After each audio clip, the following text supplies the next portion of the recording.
Okay so hi everyone. अगर मैं generalise करूं, एक जेनरिक तरीके से देखूं कि जब कोई इंसान किसी भी प्रीवियस स्टेटस के बाद परमानेंट रेजिडेंसी के स्टेटस पे आता है तो उसके लाइफ में क्या चेंजेस आते हैं। मैं यहाँ पे अपनी एग्जांपल लेके चलूंगा। इससे पहले मैं स्टडी परमिट पे था, फिर वर्क परमिट पे, और अब मैं परमानेंट रेजिडेंट हूँ।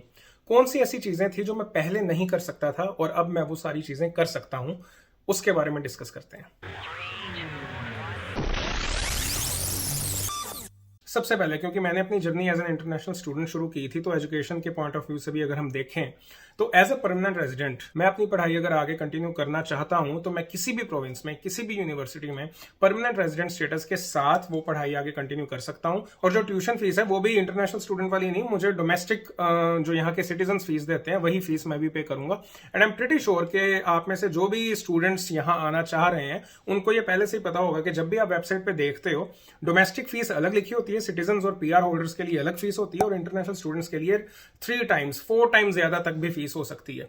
तो एक तो ये एडवांटेज है कि अगर आगे भी मैं पढ़ना चाहता हूं, सपोज अगर मैं +2 के बाद डिप्लोमा लेके आया होता, अगर मैं डिग्री या मास्टर्स डिग्री करना चाहता, तो वो पाथवे मेरा रिलेटिवली आसान हो जाता फाइनेंशियली भी। और सिर्फ ये चीज नहीं, फॉर एग्जांपल क्वींस यूनिवर्सिटी का जो पाथवे है जिसको करने के बाद आप एक इमिग्रेशन कंसल्टेंट, एक रजिस्टर्ड कैनेडियन इमिग्रेशन कंसल्टेंट बन सकते हो, तो वो ग्रेजुएट डिप्लोमा अगर आप कर भी लेते हो तो एडमिशन रिक्वायरमेंट्स में यहाँ पे अगर आप नीचे जाओगे तो यहाँ पे आपको दिखेगा इस ग्रेजुएट डिप्लोमा को करने के बाद, जो कि आप कर सकते हो किसी भी स्टेटस पे, लेकिन इसका जो एंट्री टू प्रैक्टिस एग्जाम है, जिसके बाद आप आईसीसी-आरसी में मेंबर बनोगे और आरसीआईसी अपने आप को कह सकते हो, वो एग्जाम आप सिर्फ तभी दे सकते हो जब आप या तो सिटीजन हो या परमानेंट रेजिडेंट हो। आपको इस प्रोफेशन के बारे में पता है इसलिए वो एग्जांपल दे रहा हूं, नहीं तो ऐसे बहुत सारे प्रोफेशंस और भी होते हैं जो सिर्फ परमानेंट रेजिडेंट्स या सिटीजन्स के लिए ही होते हैं। तो ये चीज है कि अगर मेरे दिमाग में भी ऐसा कोई कोर्स या पाथवे होता तो अब मैं उस चीज के लिए एलिजिबल हूं, जो कि पहले मैं नहीं था।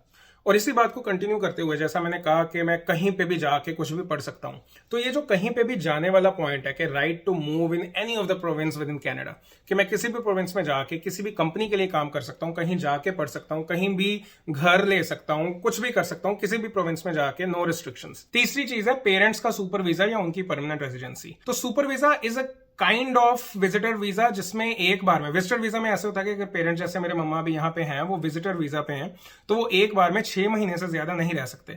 सुपर वीजा में वो ड्यूरेशन जो है 6 महीने से बढ़कर 2 साल तक हो जाती है, कि वो एक बार आए और 2 साल तक यहीं पे रहें। और सुपर वीजा मैं सिर्फ तभी अप्लाई कर सकता हूं, मतलब अब मैं अप्लाई कर सकता हूं क्योंकि अब मैं परमानेंट रेजिडेंट हूं, वो मैं पहले नहीं कर सकता था। बस जो एक एक्स्ट्रा चीज चाहिए वो ये कि सुपर वीजा के लिए आपके पास एक तो फाइनेंशियल प्रूफ्स होने चाहिए कि आप फाइनेंशियल रिस्पॉन्सिबिलिटी ले सकते हो अपने पेरेंट्स की। उसके लिए T4 पे स्टेप्स, ये सारे डॉक्यूमेंट्स जाते हैं एक्स्ट्रा। और अगर आप परमानेंट रेजिडेंसी सीधा स्पॉन्सर करना चाहते हो अपने पेरेंट्स को कि वो सीधा यहाँ पे पीआर पे आए, तो आपकी 3 साल की इंप्लॉयमेंट हिस्ट्री और आपकी 3 साल की इनकम के प्रूफ्स लगेंगे, और उसके बेस पे वो अलग चीजें हैं। जब मैं वो करूंगा तो आपको बताऊंगा मेरे ख्याल से 2-3 साल बाद। लेकिन अभी के लिए मोस्ट प्रोबेबली मैं, मेरे ख्याल से मम्मा जब वापस जाएंगे इंडिया, तो जब दोनों मम्मा पापा वहां पे होंगे तो मैं सुपर वीजा अप्लाई करूंगा। उसके बारे में डिटेल्ड वीडियो आपके साथ तब शेयर करूंगा मैं। फिर अगला जो एक बेनिफिट अब मुझे फील हो रहा है वो ये कि ये परमानेंट रेजिडेंसी का जो स्टेटस है, ये वैसे एक्सपायरी डेट लिखी होती है, पीआर कार्ड अब मेरे पास आ गया, उस पर एक्सपायरी डेट लिखी है, लेकिन वो रिन्यू हो सकती है हर बार बिना कोई एक्स्ट्रा कंडीशन फुलफिल किए। बस मेरे को टोटल 730 दिन, पिछले 5 सालों में 730 डेज टोटल रहना है कनाडा में, और पीआर कार्ड आगे का आगे रिन्यू होता रहेगा। लेकिन अगर अब मैं 5 साल में 3 साल रहता हूं, इंस्टेड ऑफ 730 डेज अगर मैं 1095 डेज रहता हूं, तो इनफैक्ट मैं पासपोर्ट के लिए अप्लाई कर सकता हूं, सिटीजनशिप के लिए अप्लाई कर सकता हूं।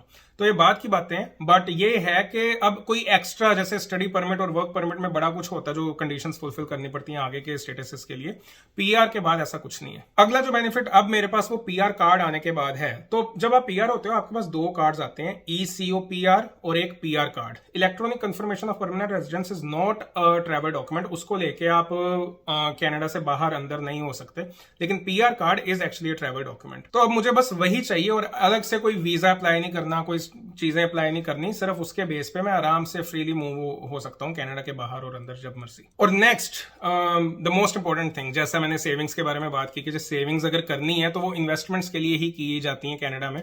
ठीक है कि इमरजेंसी फंड अपने पास रखो, और उसके बाद इन्वेस्टमेंट टूल्स का आप यूज कर सकते हो, जैसे RRSP, TFS, पर्पस है या फिर रियल एस्टेट। घर खरीदने के लिए जो डाउन पेमेंट रिक्वायर्ड होती है वो दिखाने के बाद एक मॉर्गेज मिलती है। मॉर्गेज का मतलब है होम लोन। पीआर मिलने से पहले जो डाउन पेमेंट की रिक्वायरमेंट थी वो थी अराउंड मिनिमम 20% तो चाहिए ही। मोस्ट ऑफ द बैंक्स जिनके पास मैं बात करने गया था उनको 35% तक डाउन पेमेंट चाहिए तो रिमेनिंग अमाउंट की मॉर्गेज मिल जाएगी। और ऊपर से जो टोरंटो रीजन की अगर मैं बात करूं, वैंकूवर में भी ये चीज है, लेकिन अगर टोरंटो में जो गोल्डन हॉर्स शू एरिया ना जो आप स्क्रीन पे देख रहे हो, इस पूरे रीजन में, जो कि मेन रीजन यही है, बाकी तो सारी चीजें दूर दूर है, इस पूरे रीजन में अगर मैं कहीं पे भी घर लेता पीआर मिलने से पहले तो मुझे 15% का फॉरेन बायर्स टैक्स भी देना पड़ता, जो बाद में चलो जब पीआर, देखो ऐसा होता है कि अगर फॉरेन बायर्स टैक्स आपने दिया और उसके बाद आपकी अगले कुछ टाइम में पीआर हो जाती है तो आप उसको बाद में क्लेम कर सकते हो, बट उसका कोई फायदा नहीं ना, क्योंकि 15% इज अ ह्यूज अमाउंट। अगर आप 500,000 का भी घर ले रहे हो, 15% आपका 75,000 से ऊपर पहुंच गया, जो कि बहुत बड़ी अमाउंट है, और उसको बाद में कहां क्लेम करते रहोगे। तो ये एक अच्छी चीज है कि फॉरेन इन्वेस्टमेंट्स को थोड़ा ब्लॉक करने के लिए ये एक एक्स्ट्रा टैक्स है। और टेक्निकली वर्क परमिट होल्डर्स और स्टडी परमिट होल्डर्स भी फॉरेन रेजिडेंट्स की कैटेगरी में आते हैं, जो कि अब मैं इस गोल्डन हॉर्सशू एरिया में भी कहीं पे भी घर ले सकता हूं विदाउट दैट टैक्स।